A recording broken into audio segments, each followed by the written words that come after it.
People pay me thousands to clean up elite scandals. But last Tuesday at 2:15 in the afternoon, I found a mess I couldn't bill for. There was Grant, my husband, comfortable in a cafe with a young blonde perched on his lap. His face drained of color the second our eyes locked. I didn't make a scene. I simply decided to dismantle his entire existence. My name is Valerie Thorne. In the polished, predatory ecosystem of Chicago's elite, I am known as a fixer, though my official title is crisis manager. I have spent the last 10 years cleaning up the vomit of billionaires and burying the indiscretions of senators. This profession has forged my mind into a weapon of mass analysis. I do not just see a room, I dissect it. I notice the micro-expressions of a liar, the nervous twitch of a guilty hand, and the subtle shift in tone that signals a disaster. I am paid thousands of dollars to be the coldest person in the room. Last Tuesday, however, the disaster was personal. I was sitting at a corner table in Le Monde, a cafe in the Gold Coast where the air smells of roasted beans and old money. I was waiting for a client who was 30 minutes late.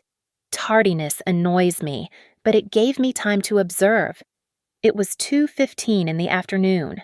My husband, Grant, a 38-year-old partner at a top-tier architecture firm, had told me that morning that he would be in the suburbs.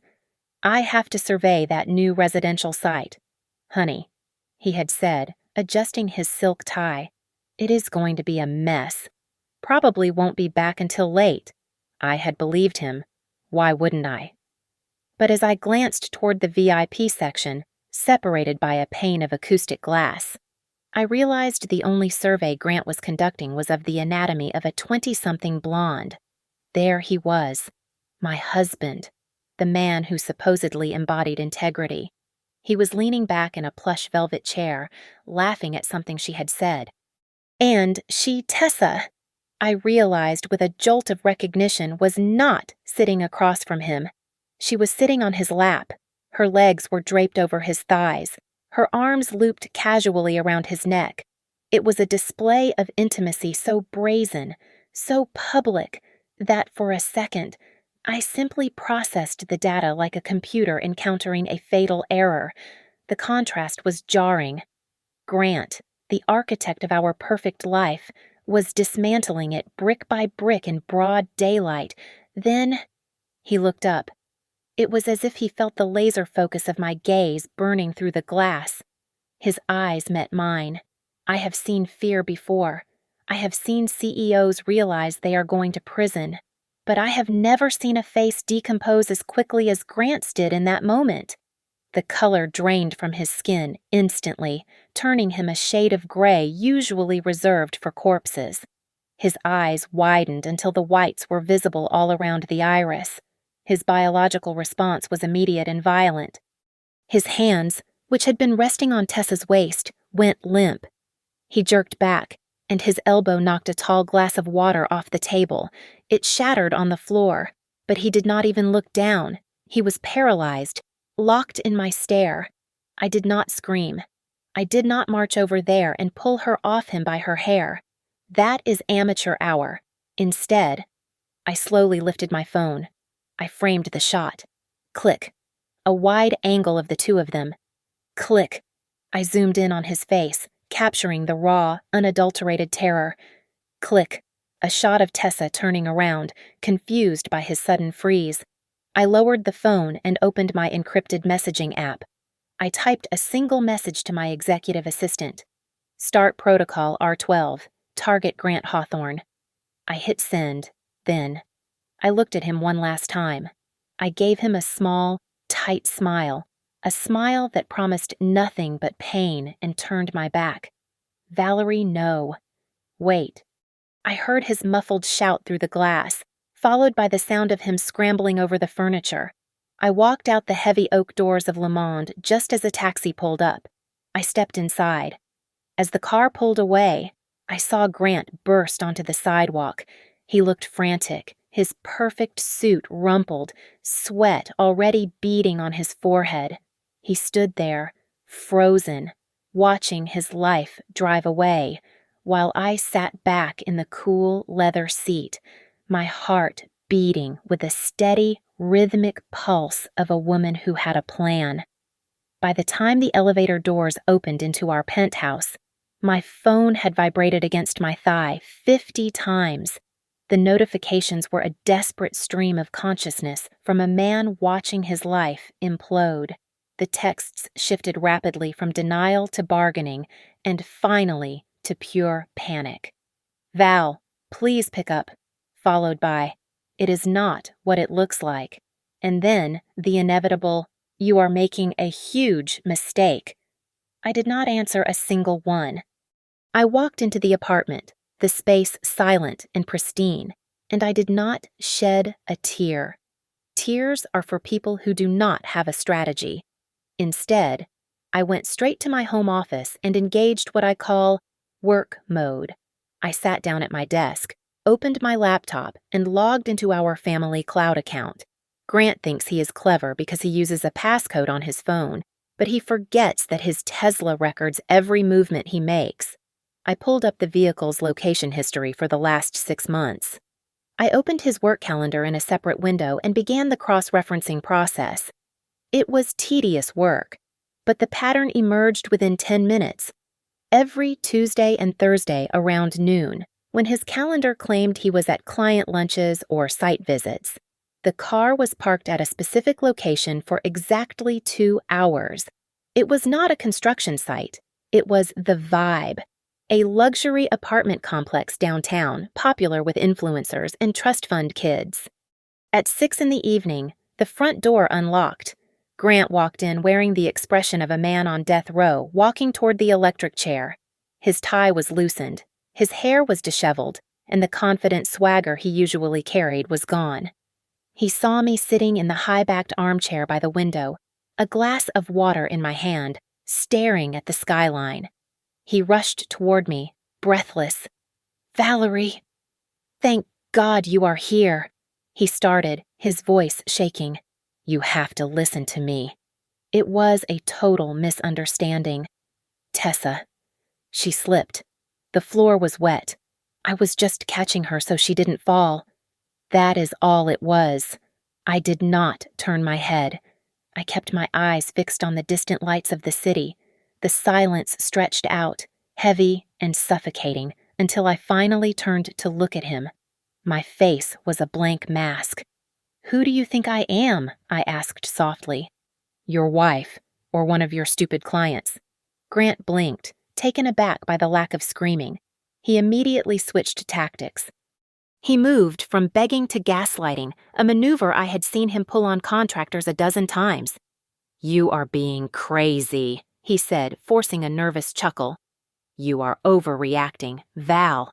Honestly, it is insulting that you would think that I would do that. It is just Tessa. She is an intern. She is a child. You are seeing things because you are stressed with work. You are making up a story in your head that isn't there." As he rambled on, trying to convince me that my own eyes had lied to me, I slipped my hand into my pocket and pressed the button on my pen recorder. It was a habit from my days handling press conferences. Every word of his denial, every lie, was being archived. I stood up, cutting him off mid-sentence. "I am sleeping in the guest room tonight," I stated, my voice devoid of any warmth. "Val, come on." He stepped forward, reaching for my arm. I recoiled as if he were radioactive. "Do not touch me," I snapped. "If you touch me, my lawyer will add harassment to the divorce filing." Grant froze, his hand hovering in the air. The word divorce hit him like a physical blow.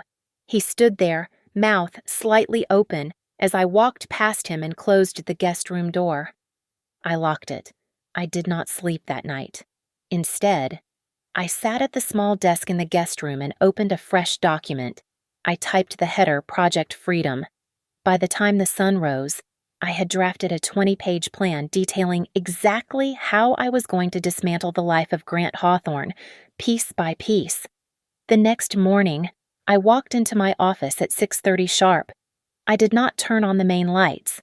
I simply sat in the glow of my 3 monitors and summoned my personal shadow team. These were not the company's standard IT support staff. They were digital mercenaries I had cultivated over a decade of crisis management, loyal only to me and my paycheck.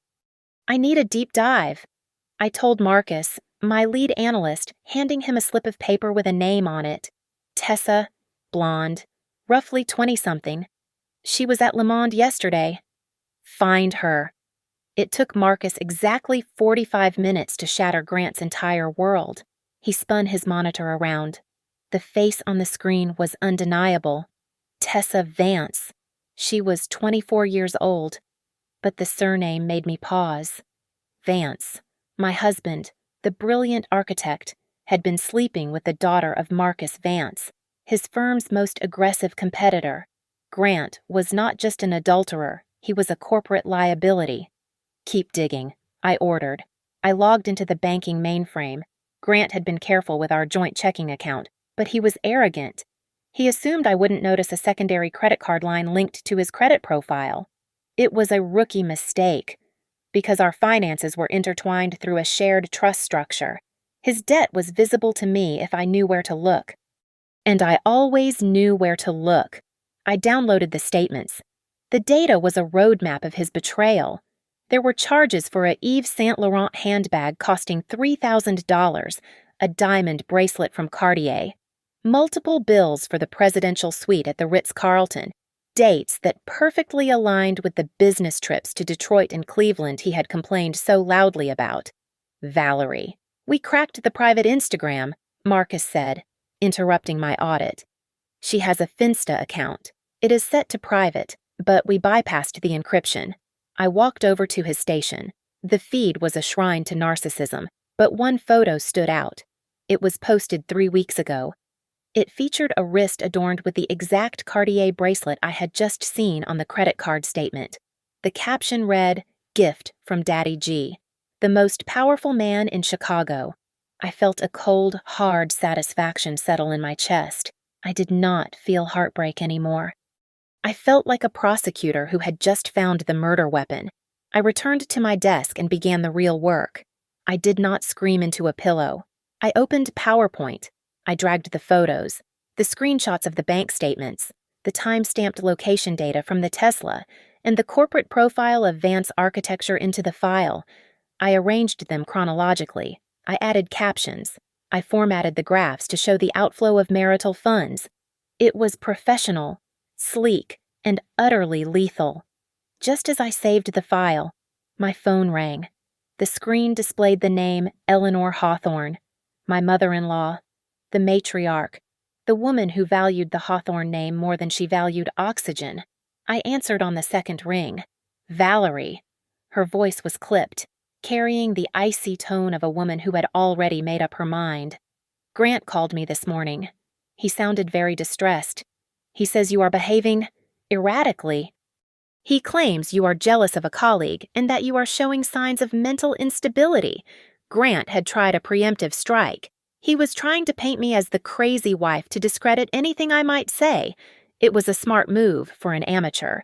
But he was playing against a professional. Is that what he said I asked, my voice calm and even? He is worried about you, dear, Eleanor continued, though the suspicion in her voice was palpable. He thinks you need to see a specialist. Perhaps take some time away at the lake house. I swiveled my chair to look out the window at the Chicago skyline. Mom, I said, cutting through her pretense. 7 in the evening this Saturday. I want you to summon the entire family to the estate. Grant, Richard, Clarissa, everyone. I will be there. What is this about? Valerie Grant said, "Do not listen to Grant." I interrupted her, my tone sharpening just enough to demand authority. I am going to give a presentation. It concerns the future of the family assets. And Mom, do not tell Grant the content. Just tell him it is mandatory. There was a long silence on the other end. Eleanor was a shark, and she could smell blood in the water. She just didn't know whose blood it was yet. 7 o'clock. She finally agreed. Do not be late. I hung up the phone and looked at the PowerPoint file on my screen. I renamed it Project Freedom Final. the stage was set. The days leading up to the execution were a masterclass in performance art. For 3 days, I played the role of the wounded, confused wife who was desperately trying to find a reason to stay. I spoke in hushed tones. I avoided eye contact. I let Grant believe that my silence was not the calm before the storm, but the submission of a broken woman. It worked, of course. Men like Grant are so blinded by their own egos that they mistake silence for compliance. By Thursday, his strut had returned. He truly believed he had weathered the storm. He thought he had successfully gaslighted a professional crisis manager. The depth of his stupidity was confirmed when I opened his old iPad, the one with the cracked screen he kept in the junk drawer in the study. He had forgotten to sign out of his iCloud account. I watched the messages sync in real time. A text from him to Tessa popped up on the screen. "Don't worry, babe. The wife has cooled off. The old lady is easy to fool. I will see you next week." I stared at the words. Old lady. I am 35. I look better in a gym kit than Tessa looks in a ball gown. That specific insult did not hurt my feelings. It solidified my resolve. It was the final nail in his coffin. I put the iPad down and went shopping. I did not go to the sensible boutiques where I usually bought my work suits. I went to the most expensive designer flagship on Oak Street. I needed armor. I found it in the form of a blood-red dress. It was structured, sharp, and cost $4,500. It was the color of victory. It was the color of destruction. When I looked in the mirror, I did not look like a wife. I looked like a warhead. That afternoon, I met Ivy at a discreet bistro on the outskirts of the city. Ivy is the kind of divorce lawyer who eats shark fin soup for breakfast. We have been friends since law school, and she knows where all the bodies are buried because she helped dig the graves. I slid the folder across the table. She read the summary, her eyebrows climbing higher with every page. "Valerie," she said, looking up over her rimless glasses, "this is thorough, but you have to be careful. The Hawthorne family protects their own. They have judges in their pockets. They will try to bury you under a mountain of litigation." I took a sip of my sparkling water and smiled. "You are forgetting something, Ivy," I said softly. "You think they care about Grant? Please, Eleanor Hawthorne loves her reputation far more than she loves her disappointments of a son. I hold the PR keys to half this city. If this goes public, their stock drops. If this goes public, their charity gala next month is empty. I am not banking on their morality. I am banking on their vanity." Ivy looked at me for a long moment, then a slow grin spread across her face. "God, I missed you," she said. "Okay, I will have the papers ready. Asset division, alimony, the works. Do you want the house? I want the house." I confirmed. "And I want his shares converted to cash." "Ruthless," she whispered. "I love it." Before I left the office, I performed one small, petty act of sabotage. I created an anonymous email account and sent a message to the human resources director at Grant's architecture firm. The subject line was innocuous clarification on company policy. The body of the email was simple. Does the firm have a specific clause regarding partners engaging in sexual relationships with subordinate interns, specifically regarding potential conflicts of interest and corporate espionage, asking for a friend? It was a small seed, but it would grow. On Friday night, the eve of Judgment Day, Grant came home with a bouquet of flowers. They were cheap carnations, wrapped in crinkly plastic, likely purchased from a gas station on his way home. He held them out with a smug, benevolent smile, as if he were doing me a great favor by forgiving me for being upset.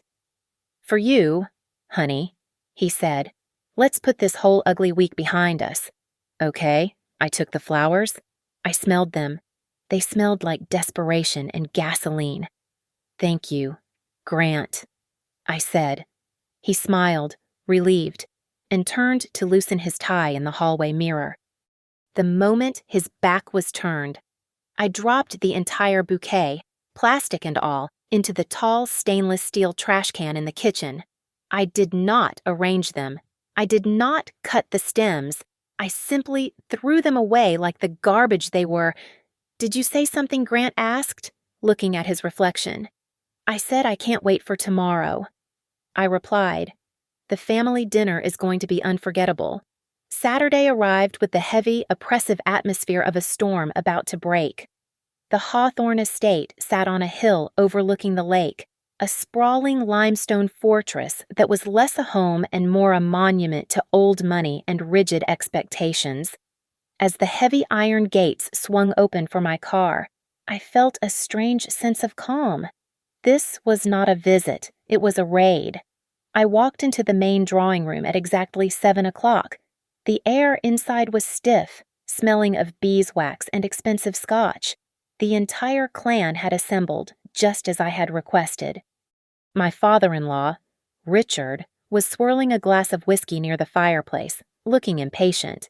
Clarissa, Grant's older sister, sat on the velvet divan. She had never liked me, considering me a corporate shark, unworthy of their pedigree.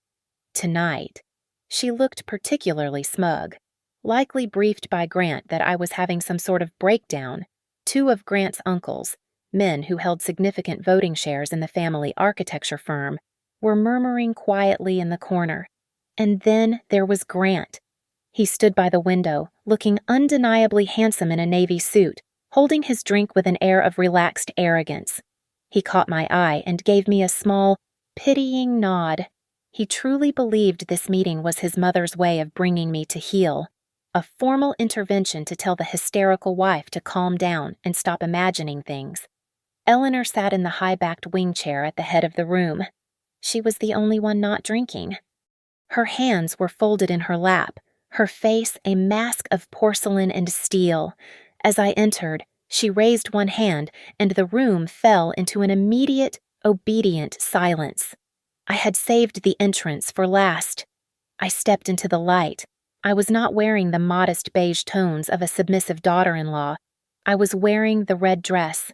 It hugged my frame like a second skin, vibrant and aggressive, a splash of blood against the room's muted earth tones.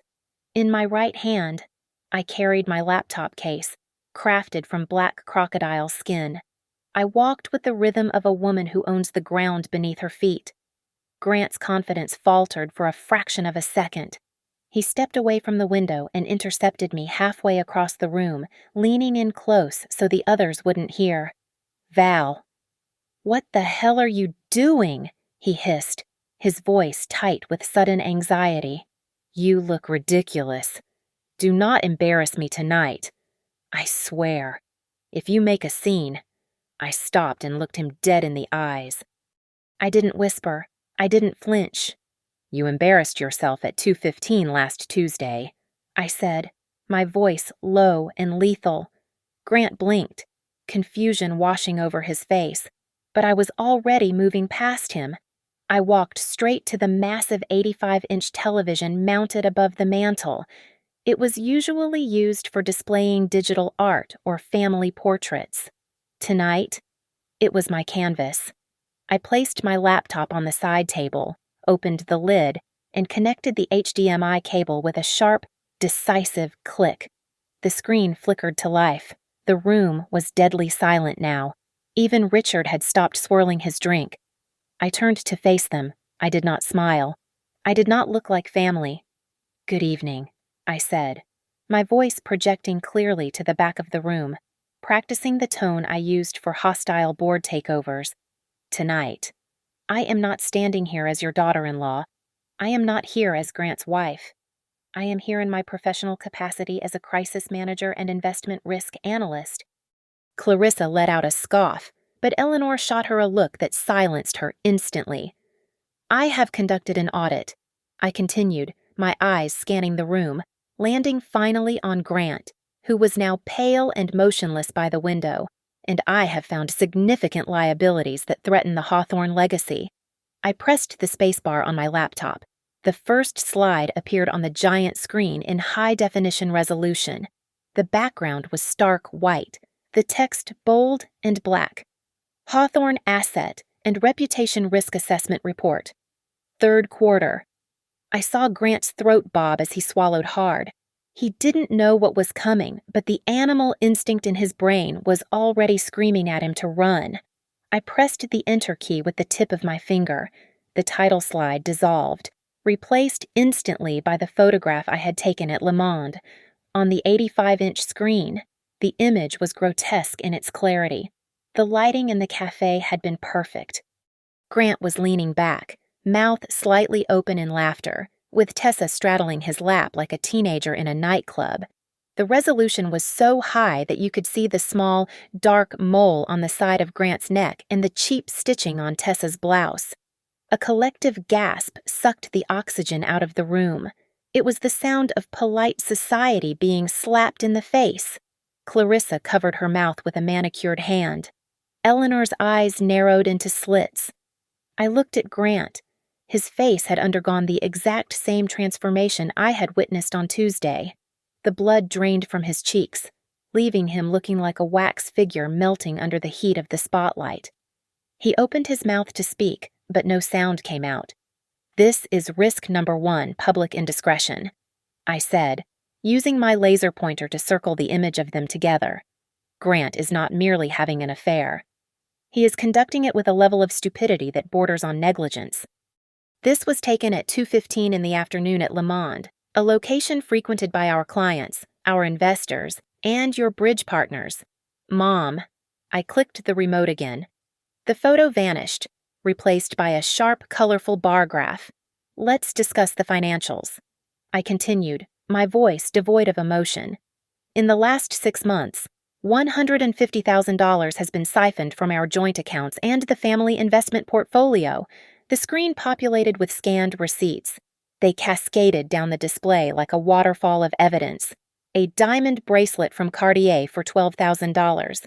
A handbag from Yves Saint Laurent for $3,000. Multiple stays at the Ritz-Carlton. And here, I pointed to a recurring monthly charge, is the rent for a luxury apartment at the Vibe downtown, paid for by Grant Hawthorne. My father-in-law, Richard, turned a violent shade of purple. He stood up, his whiskey glass trembling in his hand. "You took money from the family retirement trust," Richard bellowed, pointing a shaking finger at his son. "You are using my money to buy purses for some little tramp dad. Please? It's not." Grant stammered, sweat now visible on his forehead. "Sit down, Richard," I said, calm but commanding. "I haven't reached the catastrophic part yet." Richard sank back into his chair, breathing heavily. I clicked to the next slide. It was a dossier profile of Tessa, her student ID, her driver's license, and her family tree. The woman in the photo is Tessa Vance. I announced, "She is 24 years old." I paused for effect, letting the name hang in the air. She is the eldest daughter of Marcus Vance. The silence that followed was heavier than the one caused by the photo. It was a deathly, suffocating silence. Marcus Vance was not just a rival. He was the sworn enemy of the Hawthorne firm. He had been trying to undercut their bids for the new stadium project for 2 years. "This is no longer a domestic dispute," I said, looking directly at Eleanor. "This is a breach of corporate security. Grant has been sleeping with the competition." Grant looked like he was going to vomit. He held his hands up in a pathetic surrender. "I didn't know," he wheezed, his voice cracking. "I swear to God, Mom, she never told me. I didn't know who she was. You didn't know I asked," arching an eyebrow. "Let's see if she knew." I clicked the final link on the slide. It was an audio file extracted from a video Tessa had sent to a group chat, which my team had scraped from the cloud. The voice of a young, bubbly girl filled the drawing room, amplified by the surround sound speakers. "Oh my God, you guys, Daddy G is literally so dumb. I just ask him about the stadium blueprints, and he literally draws them on napkins just to impress me. I'm sending everything to my dad tonight. This is gonna be so easy." The recording ended with a giggle. Grant sank to his knees on the Persian rug, burying his head in his hands. He looked small. He looked finished. I looked at the family. They weren't looking at Grant with love or pity anymore. They were looking at him like a cancerous tumor that needed to be cut out. Eleanor rose slowly from her wingback chair. The delicate porcelain teacup in her hand rattled against its saucer, a tiny, terrifying sound in the cavernous room. Her anger did not manifest as screaming. That would be beneath a hawthorn. Instead, it radiated from her like a blast of liquid nitrogen, freezing the air around us. Her eyes, usually so composed, were burning with a cold, blue fire. Clarissa, seeing the sudden shift in the power dynamic, immediately calculated the odds and turned on her brother like a viper. "You moron," Clarissa hissed, standing up to distance herself physically from him. "You are destroying the firm." "Do you have any idea what Vance will do with that information? He will underbid us on everything. You are ruining my inheritance because you could not keep your pants zipped." Grant looked around, wild-eyed, realizing his allies were evaporating. He turned to me, his face twisting into a snarl of desperate victimization. "This is your fault," he shouted, his voice cracking. "You drove me to it, Valerie. You are never home. You are cold. You treat our marriage like a business merger. I needed warmth. I needed someone who actually looked at me with adoration. Not analysis." I did not argue. I simply pressed the remote button one more time. The screen changed to a slide titled "The Wife's Schedule." It was a side-by-side comparison. On the left was my calendar 60-hour work weeks, flights to New York and London, and late-night conference calls. Below, it was a financial breakdown showing my bonuses paying off the mortgage on the vacation home Grant had insisted we buy. On the right was Grant's schedule client meetings that were actually hotel hookups at the Ritz. I was working 60 hours a week to pay for the lifestyle you felt entitled to. "Grant," I said, my voice cutting through his hysteria. "While I was securing our future, you were busy leaking the family legacy to a 24-year-old spy." I closed the laptop with a final, decisive snap. "Here is the situation," I announced, addressing the room at large. "I will file for divorce. I have enough evidence to drag this out in court for 3 years. I will subpoena Tessa. I will subpoena Marcus Vance. The press will have a field day. The stock price will tank. And the Hawthorne name will become a punchline in every country club in Illinois. Or, Eleanor interrupted. Her voice was sharp, eager to stop the bleeding. "Or we settle this tonight, internally." I said, "I want the penthouse. I want 50% of Grant's shares in the architecture firm, converted to cash at current market value, and I want him out of my sight immediately." Grant gasped, his face flushing red. "Mom, she is blackmailing us," he screamed, looking at his mother for salvation. "You can't let her do this. She is robbing us blind." Eleanor turned to her son. Her eyes were devoid of maternal affection. She looked at him with the cold calculation of a CEO evaluating a failed asset. "She is not blackmailing us, you fool," Eleanor said, her voice dripping with disdain. "She is negotiating a mercy killing. You handed our proprietary secrets to the daughter of our biggest rival. You are a liability. You are finished in this city." She turned to the uncles and Richard. All in favor of Valerie's terms to silence this scandal, she asked. One by one, the hands went up. It was not a family dinner anymore. It was a board meeting, and Grant had just been voted out of existence. The vote was unanimous. It was a silent, synchronized wave of hands that sealed Grant's fate. There was no debate, no hesitation, and absolutely no mercy. In the world of the Hawthorns, family loyalty ended exactly where financial liability began. My father-in-law, Richard, did not even look at his son. He snapped his fingers at Mr. Sterling, the family's longtime attorney who had been quietly eating his prime rib in the corner of the room. Sterling was a man who billed $800 an hour and was accustomed to the sudden, violent shifts of the rich and powerful. He wiped his mouth with a linen napkin and opened his briefcase. "Draw up the transfer papers," Richard commanded, his voice shaking with suppressed rage. "Immediately. I want a full asset transfer of the architectural shares to Valerie, converted to a cash payout schedule over the next 5 years. And draft the divorce decree. Irreconcilable differences." "And Richard," I added, my voice cutting through the room, "make sure the house is transferred solely to my name. Effective tonight." "Do it," Richard barked at the lawyer. The room was filled with the scratching sound of Sterling's pen and the soft hum of a portable printer he had set up on the sidebar. The efficiency was terrifying. Within 20 minutes, the documents were laid out on the mahogany dining table, right next to the crystal wine glasses. Grant sat there, slumped over like a broken marionette. His arrogance had evaporated, leaving behind only the trembling shell of a man who realized he was entirely disposable. Richard shoved a heavy fountain pen into his hand. "Sign it," Richard ordered. "Sign it right now, or I will write you out of the will before I go to bed tonight." Grant did not read a word. He couldn't. His eyes were swimming with tears, and his breathing was shallow and ragged. He looked at the papers as if they were his own death warrant. He scrawled his signature on the dotted line, his hand shaking so violently that the ink smeared across the page. It was the signature of a defeated man. I took the pen from his limp fingers. The barrel was warm from his nervous sweat. I smoothed out the paper and signed my name, Valerie Thorne, with a flourish. The ink flowed dark and permanent. It was the easiest contract I had ever closed. Eleanor stood over her son, casting a long, dark shadow across his slumped form.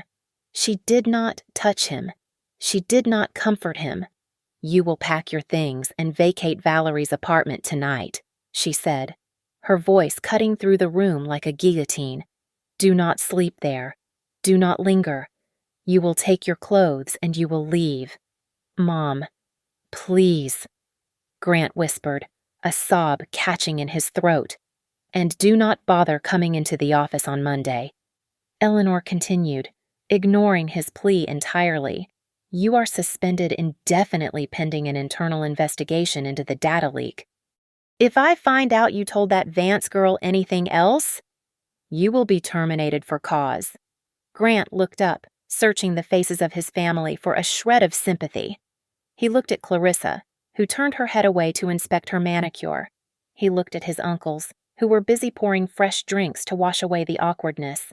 He looked at his father, who was refusing to make eye contact. The realization hit him with the force of a freight train. He had lost his wife, his home, his job, and his dignity. And he had lost it all because he couldn't keep a 24-year-old off his lap for a single hour. I unplugged the HDMI cable from my laptop. The screen went black, erasing the evidence of his stupidity from the wall, though the damage was permanent. I slid my computer into its crocodile skin case and snapped the lock shut. My presentation was complete. It was a masterclass in hostile takeovers. I walked over to where Grant was sitting, his head now buried in his arms on the table. I leaned down, bringing my lips close to his ear, so only he could hear the final piece of consulting advice I would ever give him. "Grant," I said softly. He flinched, but didn't look up. "Next time you decide to cheat," I whispered, my voice dripping with false sweetness, "remember to turn off your location services. And for God's sake, do not choose the cafe where your wife drinks her espresso." I straightened up and smoothed the skirt of my red dress. I turned to the matriarch and patriarch of the ruined clan. "Eleanor, Richard," I said with a polite, professional nod, as if thanking them for a lovely dinner party. "I will see myself out." I turned on my heel and walked out of the heavy oak doors, the click of my heels echoing in the silent hallway. I did not look back. The cool night air hit my face as I stepped onto the driveway, tasting like freedom. A black sedan was idling by the gate. The window rolled down, revealing Ivy's grinning face. I slid into the passenger seat and slammed the door, shutting out the Hawthorne toxicity forever. "Well," Ivy asked, her eyes dancing with anticipation. "Did they bite?" They swallowed it whole. I replied. We raised our hands and slapped a high five that stung my palm in the most satisfying way possible. The engine roared to life, and we drove away from the Hawthorne estate, leaving the wreckage in the rearview mirror where it belonged. It took exactly 90 days to erase 10 years of marriage. In the sluggish, bureaucratic world of the Cook County legal system, a divorce usually drags on for 18 months, bleeding both parties dry. But when the Hawthorne family wants a problem to disappear, obstacles have a way of evaporating. They greased the wheels of justice with high-priced lawyers and political favors, rushing the paperwork through the courts with unprecedented speed. I am now the sole owner of the penthouse. The day the decree was stamped, a wire transfer hit my account for the cash equivalent of 50% of Grant's shares. It was a number with 6 zeros, a golden parachute for escaping a crashing plane. The apartment feels different now. It is quieter. Yes, but the air is lighter. The suffocating weight of Grant's fragility and his constant need for validation is gone. Grant, by stark contrast, is currently residing in a 400-square-foot studio apartment in a neighborhood that he would have previously sneered at while driving past. The Hawthorne family cut him off completely. To them, he is not just a cheater, he is a traitor. I made sure of that. A few days after the confrontation, I had a discreet lunch with an industry blogger.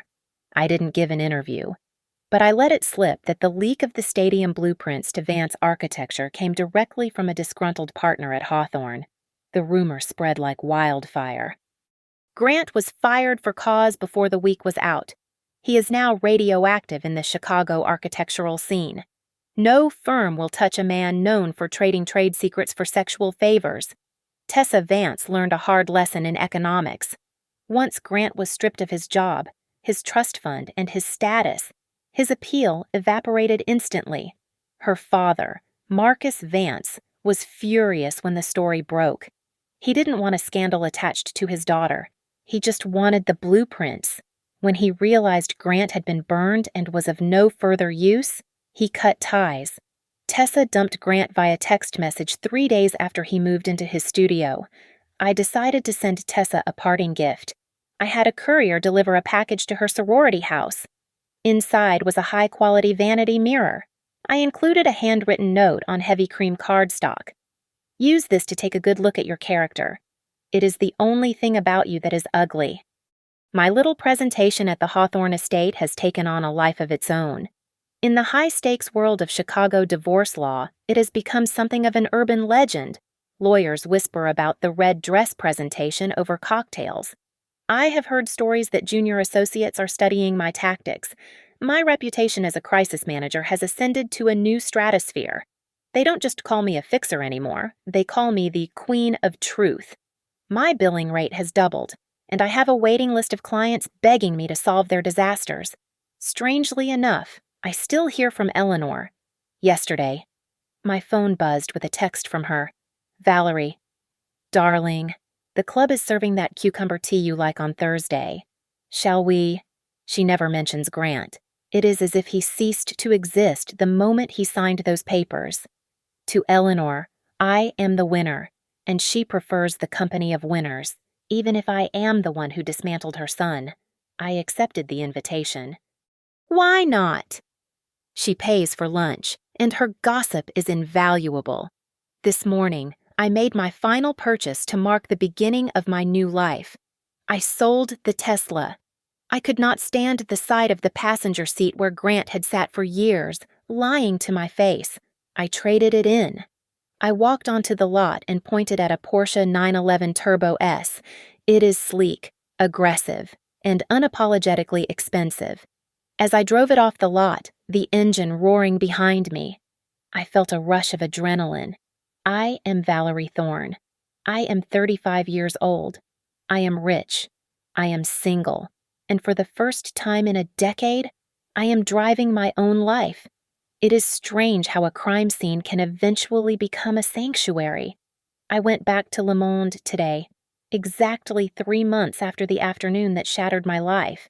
I asked the hostess for the same table in the VIP section, the one behind the acoustic glass. sitting there felt like a reclamation of territory. I ordered a double espresso and simply sat in the silence. For the first time in a decade, my mind was not racing with crisis management strategies or the exhaustion of managing a husband's fragile ego. The air smelled of roasted beans and expensive perfume, but to me, it smelled like victory. I was stirring the crema on my coffee when I saw him. It was pure chance. Or perhaps it was the universe offering me one final moment of confirmation. Grant was walking past the cafe on the sidewalk. He did not look like the partner of a top architecture firm anymore. The swagger was gone, replaced by a stoop in his shoulders that made him look 10 years older. He was wearing a coat I didn't recognize, something ill-fitting and gray, and he was walking. The man who refused to drive anything other than a luxury electric vehicle was now navigating the Chicago pavement like everyone else. He stopped. He must have felt my gaze, just like he did that Tuesday. He turned his head and looked through the glass. Our eyes locked. I saw the shock register on his face. He looked at me, sitting there in a cashmere sweater, radiant, calm, and utterly untouchable. I could see the wheels turning in his head. He looked cold. He looked lonely. He took a hesitant step toward the entrance of the cafe. I saw his hand half raised toward the door handle. I knew exactly what he was thinking. He wanted to come in. He wanted to make a scene, or beg for forgiveness, or perhaps ask for a loan since his severance package had likely run dry. I did not call security. I did not frown. I simply lifted my porcelain cup to my lips, held his gaze, and gave my head a single, slow shake. It was a small movement, barely an inch to the left and right, but it carried the weight of an iron gate slamming shut. No, you do not belong here. You do not exist in my world anymore. Grant froze. The rejection hit him harder than any scream could have. He dropped his hand. He stood there for another second, a ghost haunting a life he had thrown away for a cheap thrill. Then, the sky opened up. A cold, gray drizzle began to fall, turning into a steady downpour. Grant pulled his collar up, hunched his shoulders against the wind, and turned away. I watched him walk down the street until he was just a blur in the rain, a problem I had permanently solved. I took a sip of my coffee. It was hot, bitter, and perfect. I used to think that a failed marriage was a mark of shame, a blemish on my perfect record of crisis management. But as I sat there, I realized that the only real tragedy is staying in a situation that drains your soul. Happiness is not about keeping a ring on your finger. Happiness is the quiet confidence of knowing you can burn your life down and rebuild it into a palace where only the worthy are invited. My phone buzzed on the marble table, snapping me out of my reverie. It was a text message from a man I had met at a charity auction last week. He was a neurosurgeon, sharp-witted and refreshingly direct. "Are you free tonight? I know a cafe that has zero drama and excellent wine." I smiled, feeling a spark of genuine excitement that had been missing for years. I picked up the phone and typed my reply. I am free, and I love quiet places. I finished my espresso, placed a $20 bill on the table for the waiter, and stood up. I walked out of Le Monde and stepped into the fresh air. The rain had stopped, leaving the city washed clean. I got into my Porsche, revved the engine, and drove forward, never once looking in the rearview mirror. Thank you so much for listening to my story. I would love to know where you are tuning in from today, so please leave a comment below and share your thoughts on Grant's karma. If you enjoyed seeing justice served, please make sure to subscribe to the Mia Revenge Stories channel, like this video, and hit the hype button to help this story reach more people. Your support means the world to us.